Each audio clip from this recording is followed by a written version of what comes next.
So today we're going to be talking about Focus Area 5, District and Site Leadership, from our roadmap for equitable and effective teaching, learning, and leadership in TK through 12 mathematics. The emails we sent out should have had a link to the actual document.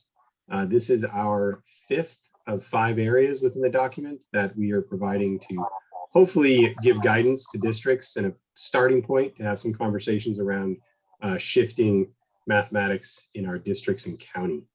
So today I'm going to be presenting with Shirley. So I'll be presenting the bulk of the information, and Shirley's going to be leading us through some reflective questions like we've done in the past, which we are going to invite you all to answer those reflective questions in the chat. Then at the end, we'll open it up to questions and conversation about the topics and what's going on in your world. On top of that, Diana Sejas, she's going to be running a live Twitter chat with the RCOE or hashtag RCOEIS or hashtag RxMathNetwork.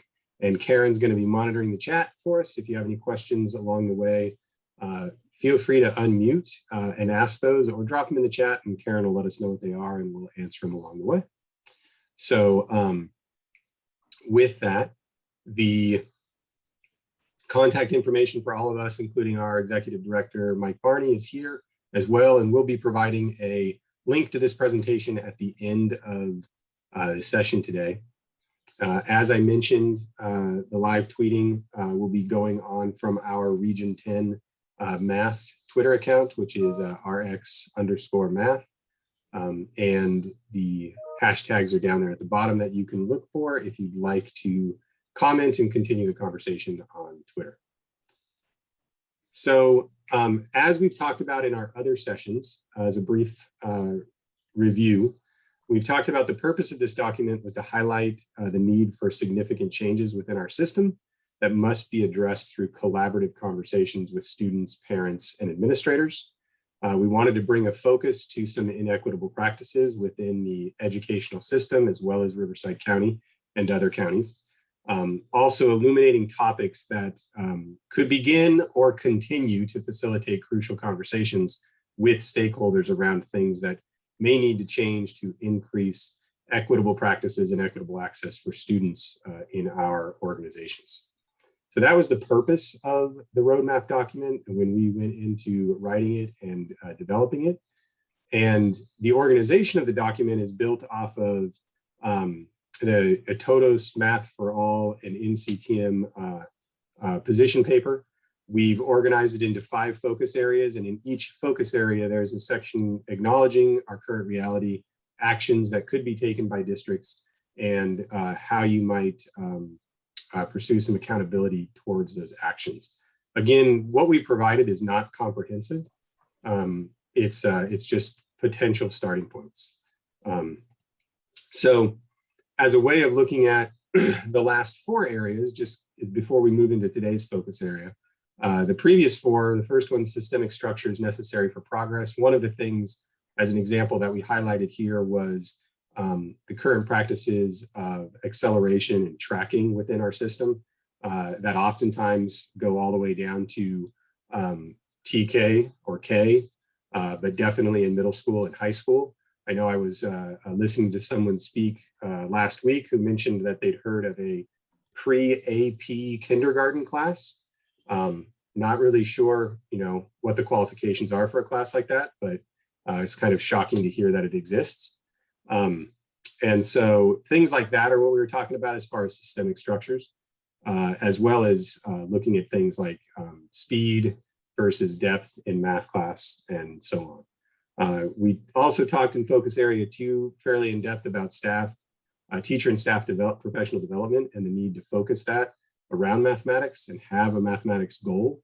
That is not just a single year, that goes beyond buying a new program or buying a new textbook and so forth. And it's the same thing in focus area 3 or similar with our curriculum and instruction piece, really providing teacher training around instructional practices that are high yield for students, and recognizing that although we may be adopting a new textbook, you may or may not be in your district or in the future, And some training around how those materials are organized are probably necessary for teachers, but we don't want to make the mistake of thinking that that is also mathematics training. It is, training on a textbook and materials that understanding those are going to make us more effective teachers, but it's not in and of itself training in mathematics instruction. So, and finally, we talked the last time about formative assessment. And formative assessment is just a very high yield strategy, and the webinar for that goes into a lot more depth about how to really increase formative assessment practices that really truly benefit students. So as we move into focus area 5 this afternoon, district and site leadership, the purpose here is really to help guide district and site work and how you might implement equitable and effective teaching practices in mathematics. So a lot of the topics today are going to be thought of more through that lens of site leadership, maybe math teacher leads, coaches, that type of thing, and district leadership, and what can be done at those levels to help some of these shifts become a reality in mathematics. So as we move into the first part of this focus area, our current reality, what we acknowledge to be what's going on now. And again, I want to stress that these aren't comprehensive lists, but one of the things is that I think we all face if we have a love for mathematics is that we realize we rarely recognize the importance of math in our society. I think to some degree, everybody knows it's important. They recognize that, my phone, probably this computer, Zoom's not going to work without some mathematical aptitude, some mathematical application, and things like that. But it's still far too common for us to see it's kind of that badge of honor of not being a math person. The number of times we've sat in parent meetings and, it's okay if my son or daughter struggles, I did, that kind of thing. So too often our beliefs about mathematics perpetuate this unspoken idea that some people are just better at it than others, and systems within our schools and ways that we go about teaching mathematics perpetuate this idea without even thinking about it. For example, a common practice in math classes of showing kids how to do something, asking for their input, and then calling on the first person that raises their hand. That idea, that reinforces this idea that some people are good at math while others aren't, if what we do is, hold up simple activities like calling on those people that do math quickly. That helps reinforce for students that math is about speed and not depth of understanding.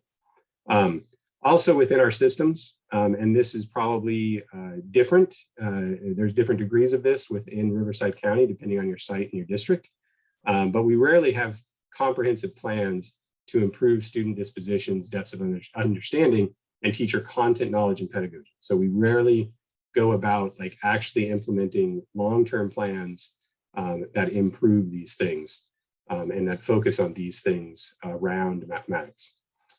So we need to develop long-term improvement plans around mathematics is one of these core ideas, because it's something that is crucial to our future. And I'm going to turn it over to Shirley for this reflective question.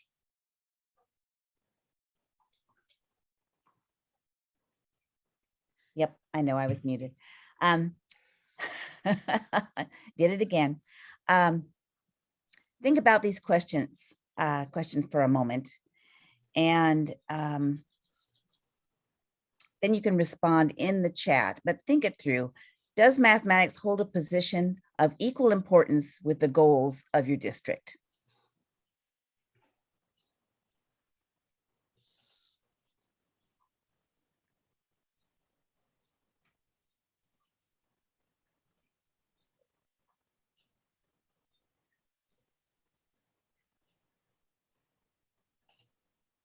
So thinking about your goals, and these are often written into your LCAP plan or your site plans.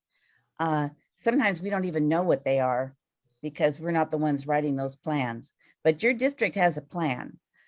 And I'm wondering, even just from observational data, from your experience, does mathematics hold an equal position of importance with your district goals?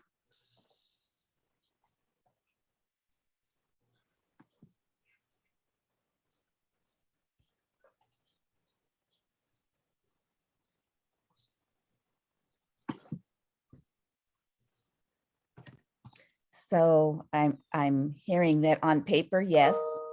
And in practice, perhaps not. I think that would be a lot of us would respond that way, right? It is a core subject, so we would tend to think that yes, it does. It's a tested subject, right?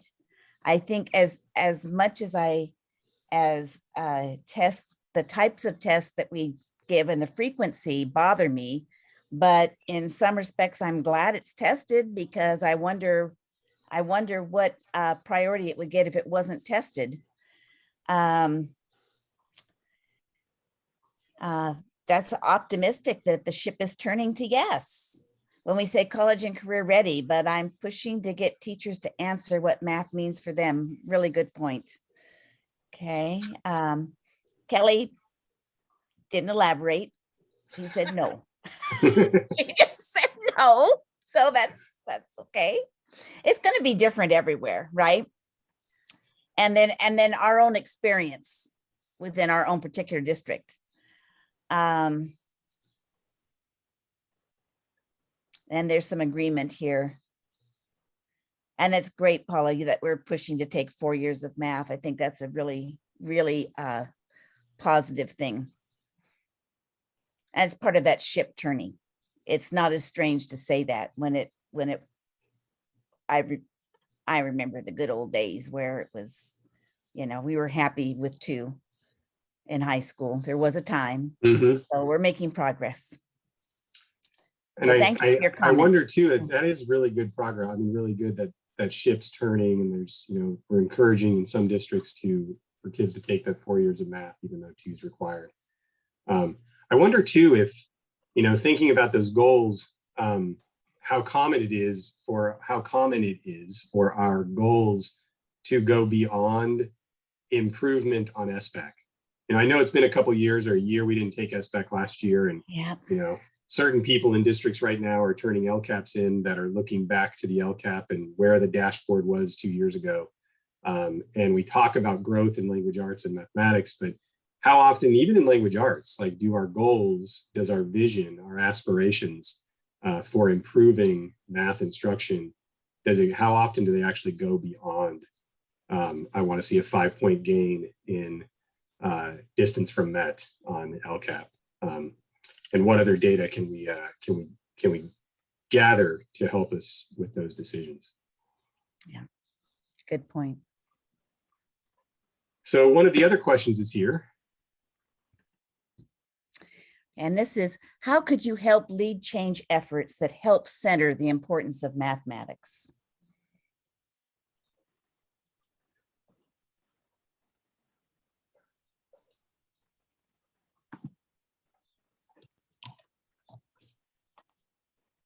I'm just letting that sink in for a little bit.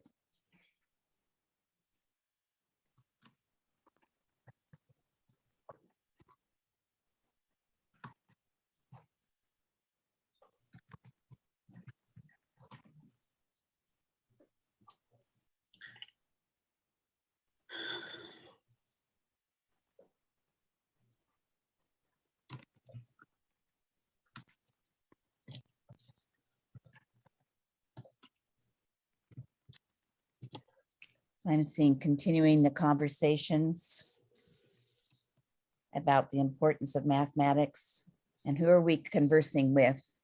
I guess anyone that will listen is a good person to converse with. Yes. And then perhaps some strategic conversations.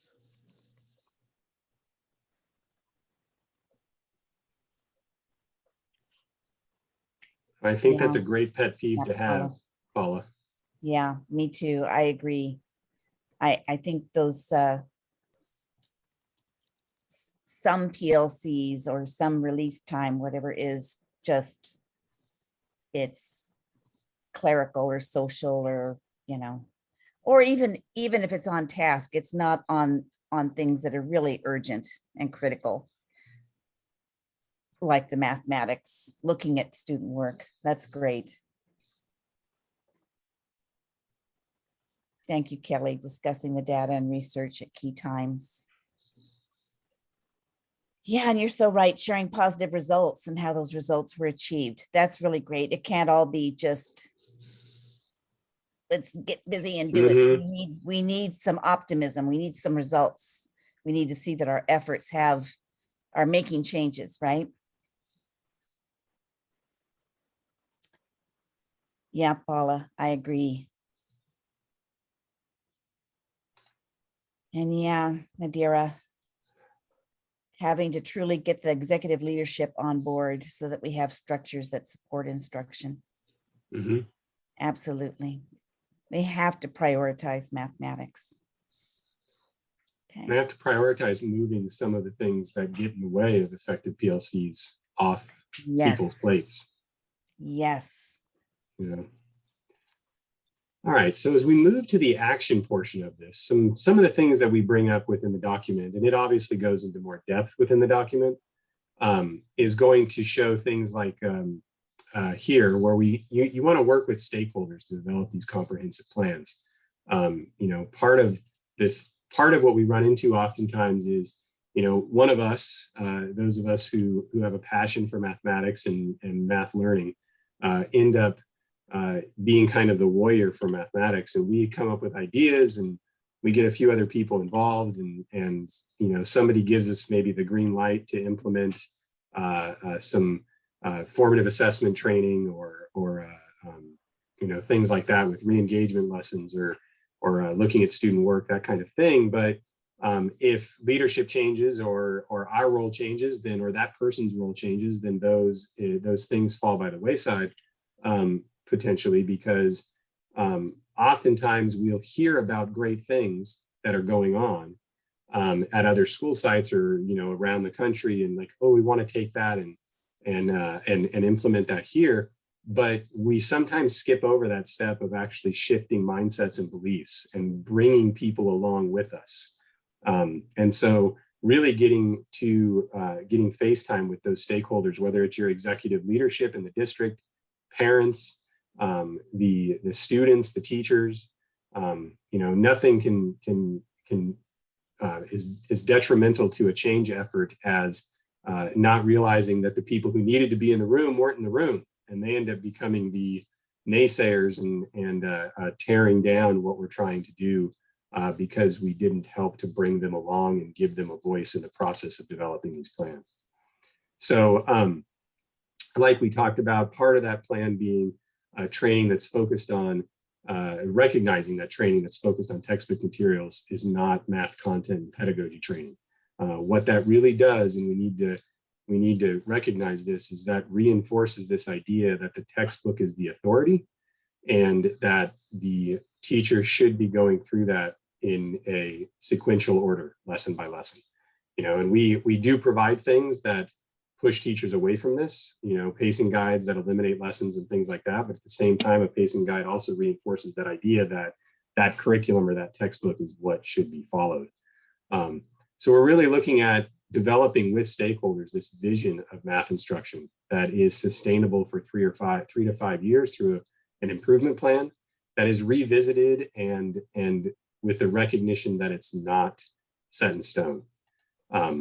So the success criteria should also include more than SPEC data. Start thinking about, if you're not doing it already, empathy interviews with students, and then implementing change and interviewing and surveying students and teachers after that change has begun to shift their practice. So these are just some of the things to think about, and we've got a few more on the next slide, but I'll turn it over to Shirley for a couple more reflective questions on that content. Well, this first one could also be kind of a homework question, I'm thinking, because we might know what impacts us personally, but what are the current math initiatives in your district? I don't know that we always are aware of what those math initiatives are from the district perspective, and today's focus is on really structures. It's really about the system, right? So maybe you do know what the current math initiatives are, but are those district, are those site, are those fourth grade team you know, it might be worth your while. And if you know those, great, we can list those in the chat. But the question about those initiatives, whatever they might be, is, are those initiatives mindful and inclusive of equity? Are we thinking about equity in those initiatives? And will they promote genuine shifts in the classroom?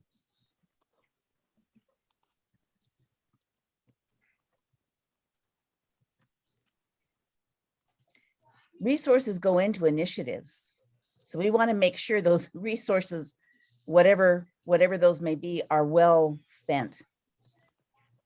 And we want those to promote genuine shifts in the classroom.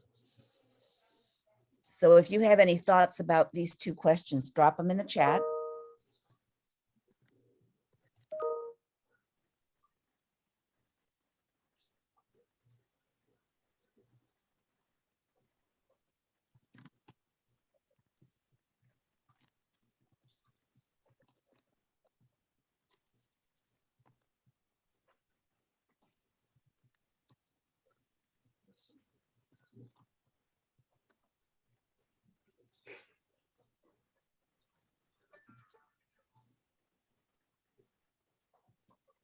Wow, that's just wonderful, Nadira. I don't know if everybody got a chance to read. You're probably still writing. But starting a district implementation team for middle school mathematics. It starts this fall, including executive leadership, gen ed teachers, special ed teachers, parents, students, community partners, and implementing a plan that you're going to expand in cycles over time. That's how it's done, right? You need, I would say, a minimum of a 3-year plan. That's awesome that you have that length of time in mind. And the focus, I love that you've included students in that. Me too. Isn't that fantastic? I mean, they're our number one consumer, if you want to put it that way, right? And so often we do things to them, but they are not included in any of the decisions. That's awesome. And then the focus is improving Black and Latinx students' math experiences. I even love that, because it's not Black and Latinx test scores. Although that will come of it, right? If you improve their experiences, that's going to be a byproduct, but experiences first. That's great. I like here too what Paula had mentioned about the having to solve, prior to getting practice to shift. Teachers are struggling creating curriculum because of inadequate resources. But what it really brings home for me is sometimes with change initiatives, we don't do the work of identifying the obstacles that people in our environment perceive to be obstacles. And sometimes that can be detrimental. It can derail the whole thing if you don't take care of the things that are pressing on the people's minds that you're working with and for.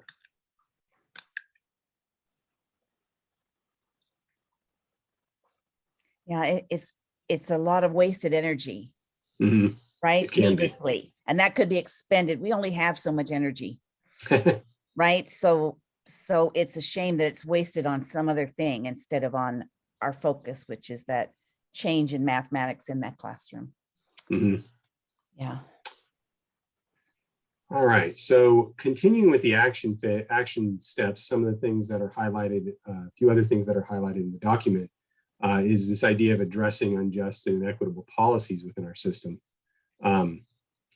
Taking a critical look at normalized policies and practices that perpetuate inequitable structures and practices within our system, such as, what are your inclusion practices on campuses, tracking practices, special ed identification, suspensions, looking at data for all of these types of things and seeing if, really looking at those practices we have in place and asking ourselves, is this something we're doing because we've always done, or is it really actually producing measurable and identifiable results for the students that it's supposed to be helping. And those are not quick conversations. And sometimes they're frustrating conversations because we'll identify something that's not working, and yet while we're trying to change it, still have to work within that broken or that slightly battered system. And so, but looking at these things very closely, I know as an example of a practice that within a system I worked in with inclusion practices, it was common up until a hard look was taken at this for our EL kind of cohort of EL students in middle school to also be in the same class as kind of the cohort of special education students that were mainstreamed in our math classes, because of the kind of erroneous ideology that there are going to be extra adults in the room. So all of these kids needed more support. So let's put them together. But that created other inequities within the classroom, and oftentimes led to below grade level instruction and things like that we had to take a hard look at and see what was necessary to change those practices. So yeah, and obviously as leaders, we need to challenge what we see as unjust. We need to be conscious of the time that we provide to teachers, initiative fatigue, social emotional well-being of our staff and students. And really, like, I've heard this for 20 years now in education, like, you've got to go slow to go fast, but nobody ever actually goes slow. It seems like it's this year we're going to buy this. Oh, well, we didn't really see the gains. I've heard this other district did this, so let's buy that too. Let's do this training on, formative assessment this year. Next year, we're going to train on CGI. Like, there's no stick-to-itness. Like I said, we all know that we have to implement well thought out plans in a slow way that get revised over time and tweaked to really see great results, but we rarely actually take the time to do that within our organizations. And so, as I was saying, at every level, we need to do less more effectively.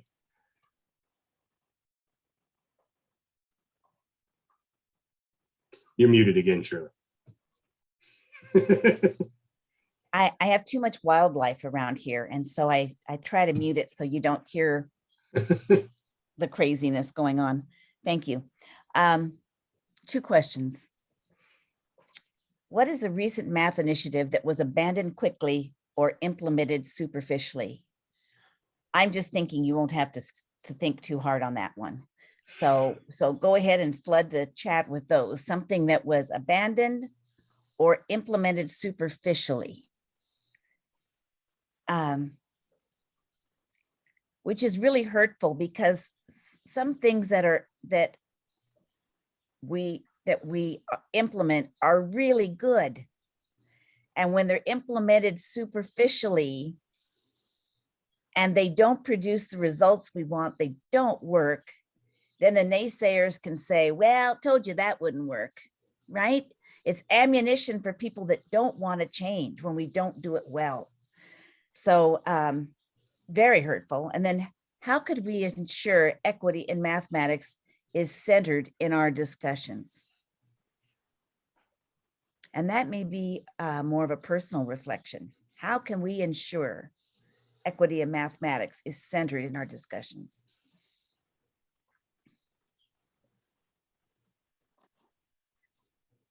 Yeah, textbook adoptions are a prime example, aren't they? Something you said, Shirley, made me think of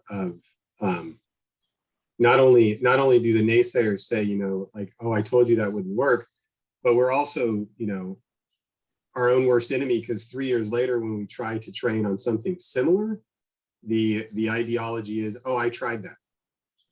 Yes. I've tried that, or we tried this. This was the same training I went to 3 years ago, and kind of thing. And so when we don't implement things at depth, we end up we end up hurting ourselves in the long run. And hurting children. Mhm. Ultimately, that's the crime of Yes. it, right? Yep. Yeah.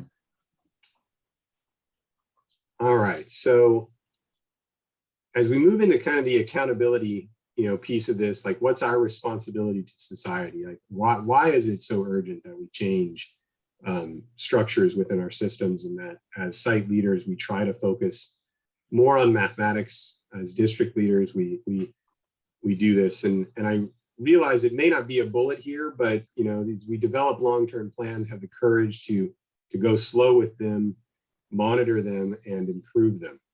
And I think a piece of it that maybe goes back to the mindsets and beliefs that we talked about in the first few slides is we need to help the people around us. If we have a passion for mathematics, and depending on when that passion developed, whether it was something you've always had, or like me, it developed in the last decade and a half or so, we need to recognize that the people around us oftentimes don't have that passion, and we need to help them understand where their where their hangups are, what their concerns are. They don't have to have the same passion as us, but not everybody, a lot of people have a phobia around mathematics, and we need to recognize that that's a reality, and we need to help people address where their phobia, their apprehension, their uneasiness with mathematics comes from, and how to move past that.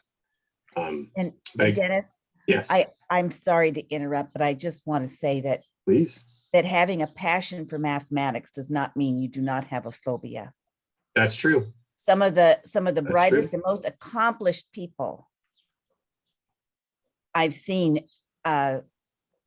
pushback from, and you can tell it's because of an insecurity, because they've grown up also, whether they love mathematics or not, they've grown up in a system that prizes speed and accuracy and getting the right answer, right, over everything. And so they still have that, even if they have a really grounded idea of what mathematics is. So phobias are open to all people. Yes. Right. Thank you for that. It's right. an excellent reminder. So take the time to live through the process. The many initiatives fail because we don't do the work that the initial implementers did. And I say this because there's a lot of work we've done in education over the last 5 to 10 years around social emotional learning, PBIS, and things like that. And there are bright spots around the country. I think back to all the work we did in this county, in my old school district, with like the DeFores and professional learning communities. And it was all distilled down for us into like kind of what the components were that needed to be implemented. But I'm not sure that, at least in the districts I worked in, we ever did the work that was done at that first school where it was so successful, that we ever did the work with the adults in shifting mindsets and belief systems around what works and what doesn't. And that piece of it takes time. And that's the work that we've got to do, because if you can shift people's hearts and minds, then they'll follow you anywhere. So focus on teacher and staff development as formative assessment practices. And this just goes back to several of our other focus areas. We recognize and believe that teachers are our best resource to improve student achievement and student engagement and excitement around learning. And so we need to put our efforts into highly training our teachers and staff around mathematics, and recognize that while things that we purchase to garner data about our students may in some realms be helpful, there's nothing more helpful for student achievement than day-to-day, moment-to-moment formative assessment practices that are utilized very well by teachers. Those are the practices that help teachers know their students. When you talk to that elementary teacher a few weeks or a month into school, and they can tell you, which kids are struggling with what and which kids are excelling with what. That's because of observational formative assessment data that they're collecting all day long. And that's what we need to instill and train our teachers in.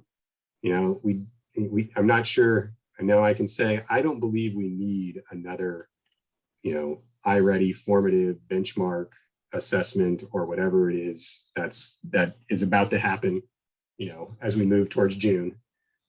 Because if we ask our teachers, they know where their kids are at and they know what they need.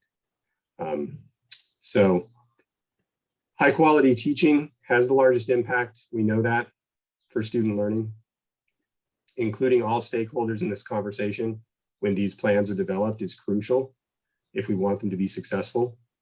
So include the voices of students. I love that that was already going on in the chat with some of those plans. Oftentimes, we sometimes in our system get the idea that, well, in high school, yeah, we should include students. They're old enough to give us some feedback.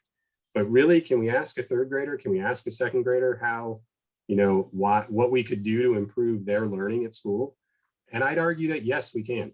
Absolutely. Yep. You may have to, sift through some give us more recess time responses and I want candy in the lunchroom kind of thing. But still, we still can get some very good responses from our youngest students about what works for them. So ensure representation that mirrors demographics of your district in these groups. When you think about this, make sure that this is taken into account so that there is equitable representation of those that are going to be impacted by your decisions. So we have two questions, but the first one, following up on that focus on teacher and staff development and in the area of formative assessment practices. Is there a way that we can set aside current expenditures in favor of teacher professional development? Have we invested enough in things? Are we ready to invest in people now? That's my question. And secondly, talking about all stakeholders and all stakeholders having a voice, including students, and I would say including students who don't maybe have advocates, right? The second question starts with parents, but you could fill in the blank for any stakeholders here. Feedback is not co-creation. I think this is the most powerful question in the whole deck. Parent feedback or student feedback or whatever the case, it's not co-creation. How are we ensuring that our most vulnerable and diverse students and their parents are authentically involved in planning and decisions? I would love to hear your response to that question, to both of these questions.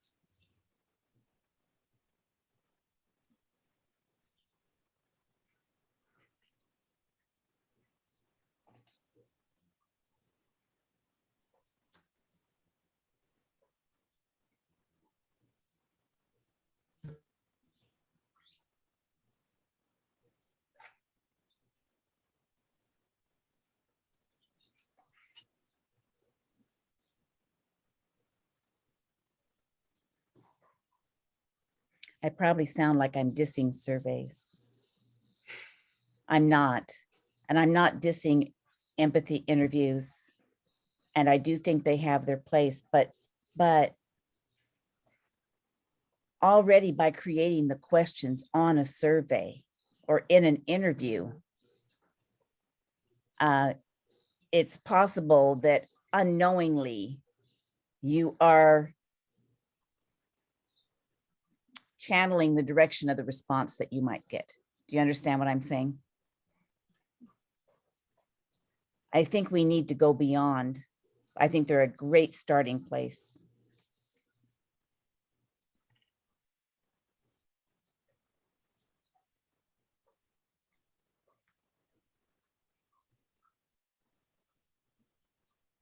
Yeah. Yeah.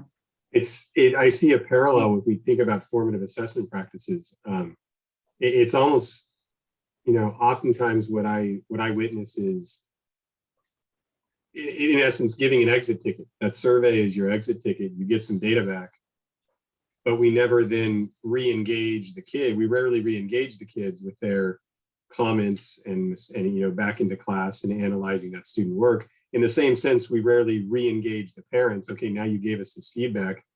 Now we're going to have this meeting and actually talk about possible solutions for this, Right. and co-create those solutions. Right. Well, I think not always, but often the purpose of a survey is not for the purposes we're talking about here. I mean, we report out results of surveys, I guess, is what I'm trying to say. 63% of the parents surveyed, and which parents were surveyed anyway, which is what we're talking about. Who are the parents that responded or have access to a survey or the means to respond? And then we give them A, B, C, D choices, and then we report out on those percentages because we need to, we're supposed to. But I'm hearing things in the chat about genuine conversations, which I think are just awesome. I love that idea, the parent focus groups that were very open-ended. Yeah. These are the kind of ideas we need to pick up on, and then based on circumstance, choose amongst those, right? And put those into practice. Right. I'm glad we're making you think. I've done a lot of thinking around these questions. I have to tell you, been thinking a lot. So happy to have you along for the ride. So as we come near as we get to the end here, as we've stated in the last few sessions, this is our call to action to educators within our system in Riverside County, the counties surrounding us in our region. We obviously recognize that we work within a system that was designed over 100 years ago and remains virtually unchanged. That's not to say there aren't bright spots within our systems and school districts and classrooms and school sites that are moving further beyond that. But we also recognize that we have a social responsibility to address the unjust, racist, and harmful practices within our system. And more than ever, mathematics is a gatekeeper for students that often hinders their ability to realize their full potential and become involved members of society. So this is where we ask and are saying that it's crucial that we help all of our students, truly all of our students, and the marginalized student populations and all of our students, to help them see the beauty and joy and wonder of mathematics. And it's crucial that we move beyond our past practices, our traditions, and instead look at current research as the basis for our conversations and next steps. And we've heard a lot of that today. Like I've heard a few different ideas that I've not heard of recently. Yes. But I think that one of our tests as to whether or not we should pursue something isn't our other districts using it. Isn't have we done this before, but if a large number of districts are using a particular tool or doing a particular training, before we jump on that same bandwagon and head down the road, is it working? What's the proof that it's actually helping students? Whether that is significant change, or maybe you're seeing things stepping in the right direction because of those things that have been implemented. But if we don't have that proof, we've got to keep thinking, and we've got to think outside the box to find better solutions for our students. And Dennis, I have to say that what are we using to measure that success, right? So great. All my third graders using this program, they now know their math facts. Is 100% of them know their math facts. Is that the data that I want to use to decide on a program or not? What is the data? Mhm. And who's collecting that data? Because there are instances where it's the product itself that is collecting the data and then telling you how good they are. So, and we don't even realize that. So, Mhm. so you have to consider the source Yes. of the data as well, and what type of data is it. So you all know this. You all know this. I'm preaching to the choir.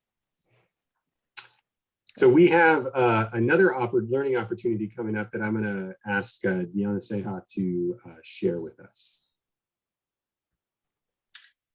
All right, so we are going to be starting a professional learning network that will be starting in June, but we have an information meeting tomorrow. So if you haven't registered, please use that link to register, and we'll send you some information on how to log into the Zoom meeting tomorrow. But basically, we are looking at the Pathway to Equitable Math Instruction toolkit, which is a new toolkit designed by about 33 different organizations that came together throughout the state of California. And this toolkit has been growing rapidly. Oregon Department of Education has begun to implement it. Georgia has begun to implement it. So there are different other states that are picked it up and are moving with it. There's 5 strides in the pathway, and we are going to be focusing on stride 1 in our PLN, which focuses on dismantling racism in mathematics instruction. And it is a year's worth of reflections, getting together and looking at some normalized practices that happen in the classrooms that we should be questioning and we should be dismantling and rebuilding. So we invite you to be a part of that PLN. Information meeting is tomorrow. If you want more information, let me know. Dennis, back to you. Thank you very much. All right. With that, we've come to kind of the question and answer